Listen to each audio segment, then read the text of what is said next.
Okay, good morning, good afternoon, good evening, ladies and gentlemen. Welcome to the Ask YP Now live show.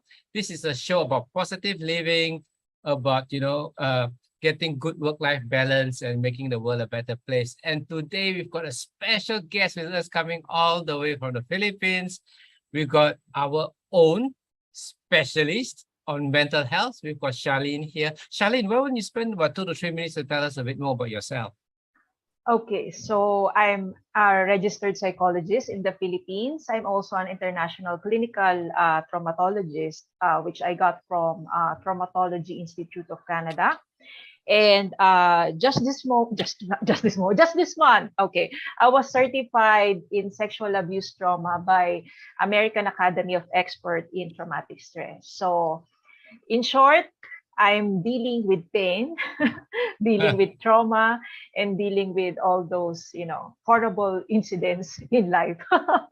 Wow, wow, wow. I mean, you just, one look at you, you're so cheerful, so full of energy, always smiling. And yet behind that, you are, helping people that goes through, trauma and so on. Was that a special area that you chose, or you just happened to fall into that area? Actually, I really wanted to become a psychologist ever since I was in college. So I'm not gonna say the age. It's gonna reveal my age. I'm not gonna say the year, but it's a decade that I really wanted to be a psychologist. But Okay, when I got my license, finally got my license. Okay, I just wanted to be a therapist, YP. okay, Okay, that's my goal. But when it comes to trauma, it was, let's say, I'm not sure if it's destiny, or I'm not sure if it's, let's say, you were led to that. But before I heal my clients, or before I start working with clients, I need to work on myself first. true, true. So when I work on myself, that's the time I met my mentor, which is she is a international trauma therapist as well, and EMDR Philippines president. And from that day on, my interest in trauma, and also working with clients who are suffering from trauma, that's it. My path had, full gone through on that, or I was led to that. Okay. So, I guess you will talk about mental health. Now, I'm a newbie in the mental health. Okay, I know very little. So please correct me if I'm not putting it right. So, there are many facets of mental health. So that area that you've chosen to specialize in, the trauma, would be, I would say, would that be the area with the biggest impact on the individual? Yes, and in our field, that's actually the hardcore. When you say Okay. hardcore, you're really dealing not just only for them to cope, but really working on the pain. So Okay. you're going to see them crying. It's impossible for my clients when it comes. They go on sessions with me, and we start working, dealing with their pain. Hmm. They're really crying there, and there are times that they cannot push through with the session because it's so hard for them. It's so Hmm. painful. Okay, but Hmm. that's why you're there. Okay, Okay. so the impact is not as heavy, and they can gone through with it. They can heal. So Would it be like a journey where you help them, I would say, resolve, come to terms, manage the past so that they're positioned to move forward? Is it like a yes, journey, or yes, can I explain a bit it's more about that? Yeah. okay. Yes, it's really more of a journey, a healing journey. Okay. On my end, I'm going to guide them what have worked in terms of neutralizing trauma. That's actually our term, neutralizing our trauma, or making the event not as impactful as before. Because Okay. there's no such thing as memory that can be erased. Okay. Okay, but when they, let's say, recall about it, or they're having, let's say, this or they remember it, it's not as impactful as before. Okay. Okay, the pain is not as heavy as before. Mm, So I'm just guiding them, but of course, after my sessions with them, they also still need to work on themselves, okay. still work on the healing. Okay. So it's a bit like, going to the gym, isn't it? The PT can just guide you, but at the end of the day, it's yourself that got to do the exercise and the reps, right? Yeah. Yes. Okay, After but the sessions, I usually tell them what are you going to do. okay. So, for somebody to get, so you say that you cannot totally forget, but I would say I would use the loose words, getting to a good place where they Yes. can basically manage themselves well. So typically from your experience, from a person experiencing trauma, how long would that process take? You know? Okay, so on mostly on my clients, by the way, my clients are victims, mostly victims of sexual abuse and violence or domestic Okay. violence, whether it's violence or domestic violence, bullying. Mhm. So for them, my sessions, trauma therapy sessions, 5 to 7 sessions only. Oh, Okay. okay. But that is in intense sessions, like brain surgery without anesthesia. Okay. Like we're gonna deal with your pain. Okay. Okay. Of course, it varies on the clients. And then after my sessions with them, I'm giving them everything that they need to do, assignments, what will work for them and what is working for them, and they will continue it. So my question would be, I'm always a very curious person. Okay, so how long does each session take, and what's the interval between each session? Okay. So the session, I usually do 45-minute session. Okay. Okay. But it's usually 45 to 1 hour. Okay. There's never such thing as 45 minutes to me. But Yeah. I limit it to 45 minutes because it's so heavy. I need breaks and I cannot do longer than an hour. And interval, they can do it. It really depends on the client because I totally respect my client's capacity. Okay, Mhm. and if they are ready to face that trauma, because for example, a client was bullied in high school, and they were, let's say, had sexual abuse, let's say, on college. For Mm. example, they can handle that bullying in high school, but they cannot handle that sexual abuse when they Mm. are on college. So I totally respect that, but I tell them you're still gonna have these symptoms if we don't deal with that. Okay, there are clients that do it weekly or every other week, and there are some clients. I actually have this client. We dealt with her sexual abuse, I think, last year. Now she's coming back and telling me she's ready. Mm. So it's no definite. Yeah. Okay. So, what is so another way of me asking this question is, what's the shortest period you've ever worked with a client that after that, the series of sessions, the client says, I'm okay. And what's the longest, just to get a frame of time. Yeah.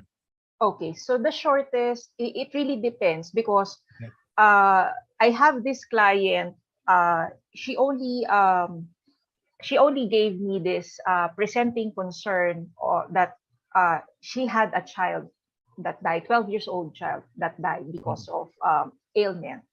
Mm. And she come to me, so we had just 2 sessions, and after that second session, she was okay. Mm. We only deal with that issue. We haven't dealt from some of her issues, but most of my clients were not only dealing with but just one trauma, but so many traumas. Okay. Okay. And if we're dealing with so many traumas, it will take you longer sessions, of course. Mm. Okay. So there. So would ever there be a person that have got to, seek, guidance or treatment for maybe 1 year, 2 year, 3 years? Would there be people who need that long? Uh, so far in my experience, I haven't had any client that had 2 years, 3 years sessions with me. It's just, let's say, for 5 to 7 sessions, it will take you 2 months to 3 months. Okay. Then we're done. We're Mm. done. But of Okay. course, there are some clients, of course, life will happen. After our session, let's say they fall in love and they get heartbroken, so it's another session. But those are new problems, isn't it? New problems, new Problems, yeah. problems. Yeah. Okay, but we're not working on their previous problem anymore. Okay. You know why I'm asking this about the time frame, because I'm very curious how long it takes, for somebody to overcome, those experiences so they can move on in life. Sometimes one of the most painful things is to see people being stuck in the past, then they don't have a future. So what you're sharing is really very, very encouraging. 6, 7 sessions, maximum 2, 3 months, and people are able to move on. And I think a lot of people, always assume that it will take longer. So that's very refreshing for me. Yeah, good to hear. Yeah, but of course, YP, the full effect of the EMDR, that's actually the approach that I use. It's Mhm. 3 to 6 months. Okay. Okay, you will really see that calmness, that peace, okay, that positive emotions that you haven't felt before. Usually Mm. it's 3 to 6 months. Like, let's say, for example, we had a surgery right now. Mhm. I've taken a tumor. Of course, there's a healing process on that. Yeah. And then you can run, or you can bungee jump, or you can do extreme sports. Okay. So Okay. meaning your body is really okay after 3 to 6 months. Okay. Same goes with mental health. Yeah. Okay. So the next question I'm gonna ask, and you could choose to answer, not answer it, okay? Because we're talking about your clients, okay, and you helping them resolve their issues.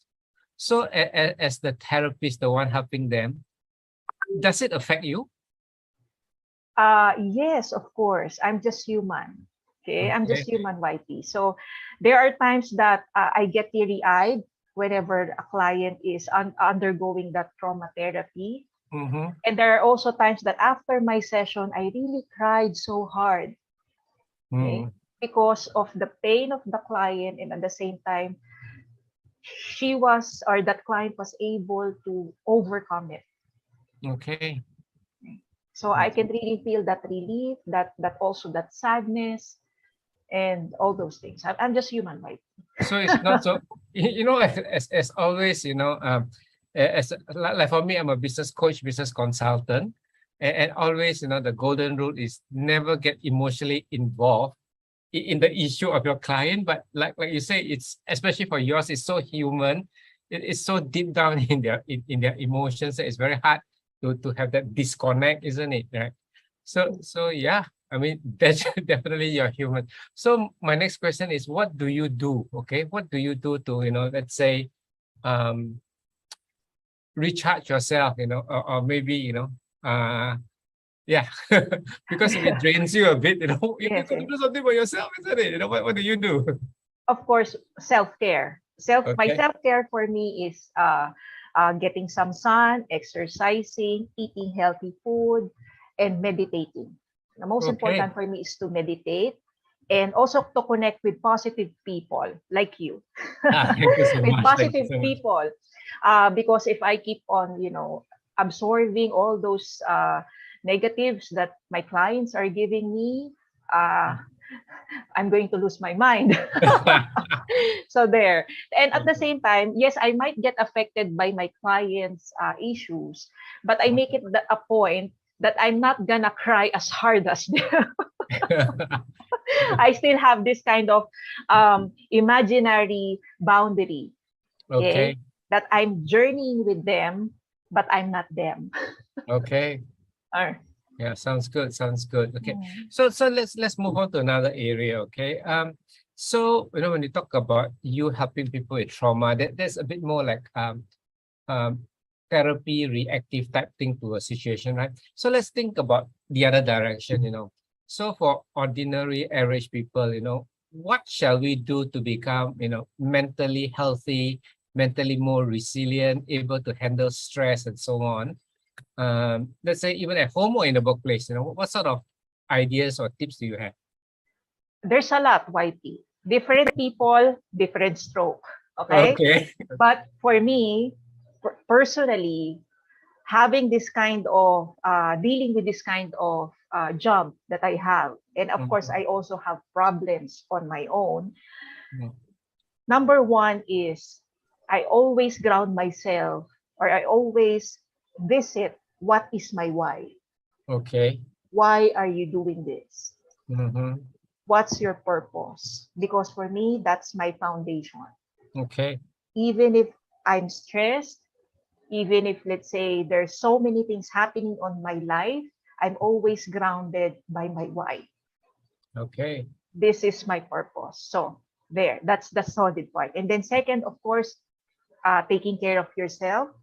Make it a Mm-hmm. point that you don't put the world on your shoulders. Mm-hmm. Okay, because there are a lot of people is having a hard time saying no, and is having a hard time setting some boundaries because they might feel, they feel guilty when they're not helping people. There's nothing wrong in helping people. It's just you also need to help yourself first before you can help others. And just to share with you, YP, I actually shared this in our webinars before, in one of our webinar before, that I have so many clients messaging me at night telling me they're going to commit suicide. So for you as a mental health professional and you're helping people overcome it, there are times that you might feel guilty of not helping those people. But Mm-hmm. I tell them, you call National Center for Mental Health. They're open 24/7. It Mm-hmm. might sound hard and harsh, but the thing is, if I keep on attending to that and losing my sleep, what what am I going to give? Mm-hmm. Okay, and there are a lot, and there are many mental health professionals that got really burned out on this job because they are not taking care of themselves to the point that they don't love their job anymore. Mm-hmm. Okay, so self-care is very, very important for you to have this, for you to go on a long run, Yeah. to Yeah. help more people. Yeah. Mm. Okay, good, good. That's a very good tip. So, ladies and gentlemen, when you're listening into this, interpret what Charlene has just shared also in terms of your role in your own business. Many a times, because I live in the business world, like I said, I'm a business consultant, business coach, I'm with BNI, I work with a lot of business owners. People sometimes, cannot separate between their life and their business. And Yes. when they're so intertwined, the minute something happens to the business, something happens to their life. Yeah. Yes. So yeah. And so that lack of separation is what I see mostly creating stress for people. You know, talking about stress and anxiety and depression, okay? You know, sometimes I do get a bit depressed, okay? I have a bit of tendency. I've actually seen a clinical psychologist before, okay, quite a while ago. And the thing I find most common is that when you tell to other people that you're feeling depressed, the most common feedback they give you is, "Oh, come on, grow up," or shake Yes. shake out of it, that type of thing. And gee, you feel like you don't understand me. So for people who are listening in, and I'm sure there's quite a few people up there who have gone through this, feeling a bit down and depressed and so on. And you get that type of response from your colleagues, your friends, and especially most painfully from your life partner or your family. How should we handle that? Yeah. How should we handle? Okay, so if you are on the receiving end, meaning a Yeah. person, let's say for example, YP, you tell you are a bit depressed or you're sad or you're anxious and all those things. Of course, one thing is really knowing your limitation. Okay, and then second is acknowledging the person, what they're feeling is valid. Hmm. Okay, once we are seen, we feel that we are not just only seen but heard, but understood. Okay, if somebody approach you and say they are depressed and ask what's making you depressed. Okay, rather Mhm. than jumping into let's say an advice, let's say just go to sleep. Mhm. Okay, eat your favorite food and all those things. Just ask what's making you depressed. How can I Mhm. help? Mhm. Okay? How can I help?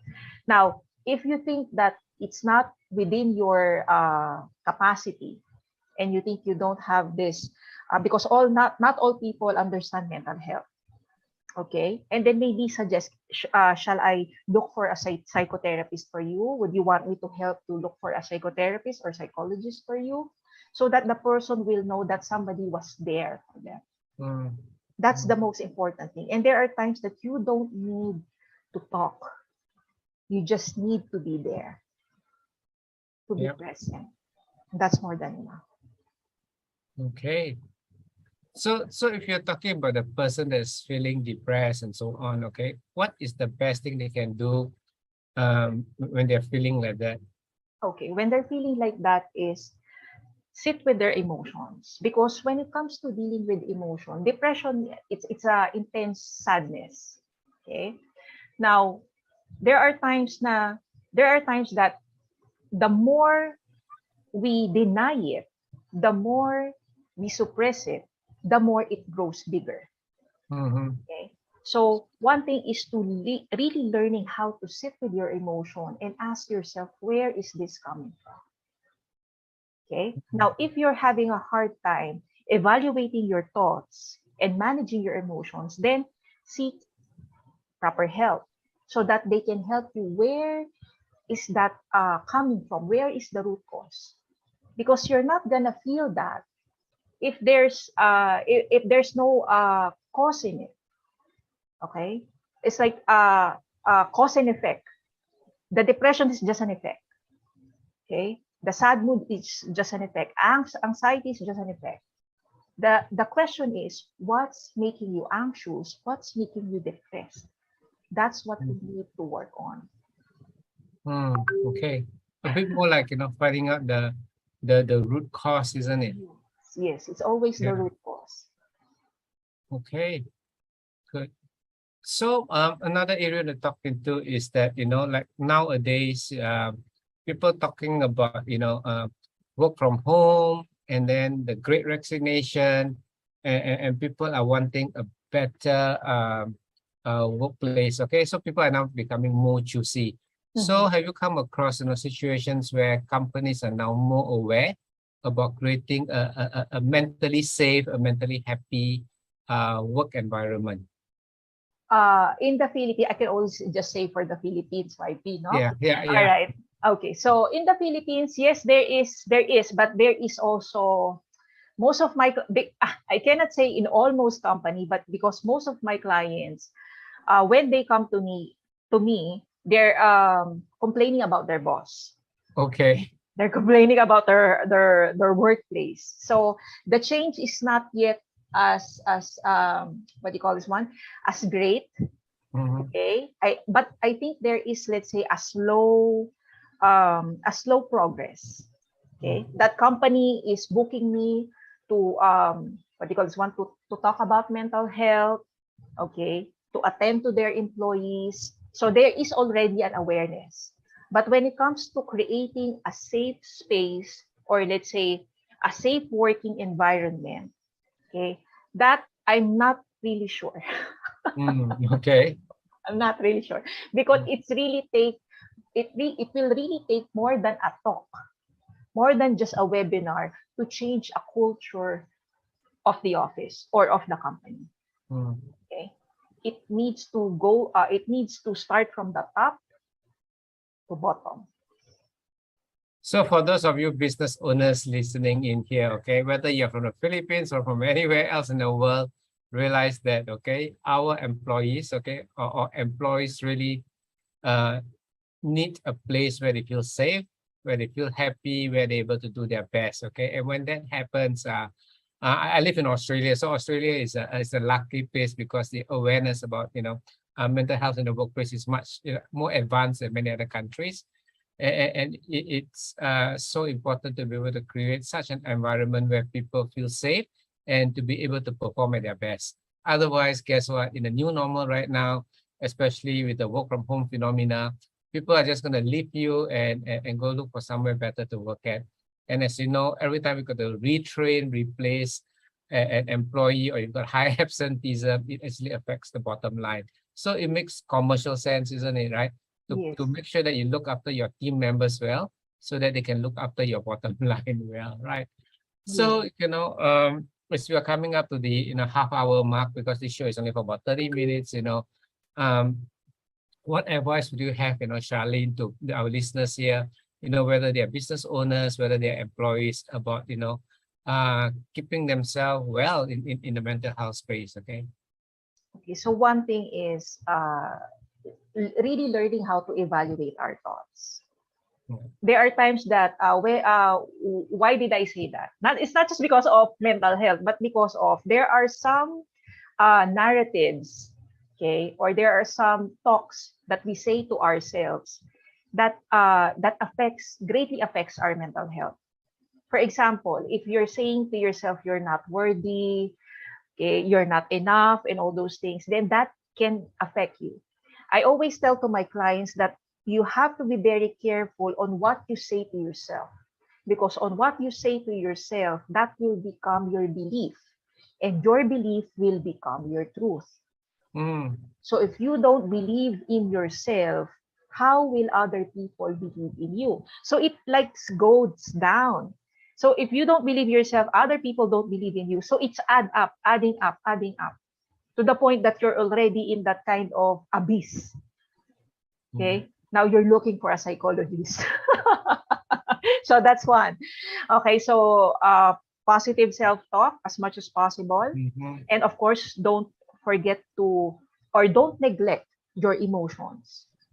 Okay. When it comes to handling emotions, just sit with it, understand it, be compassionate with it, but don't do anything about it. Okay. Okay.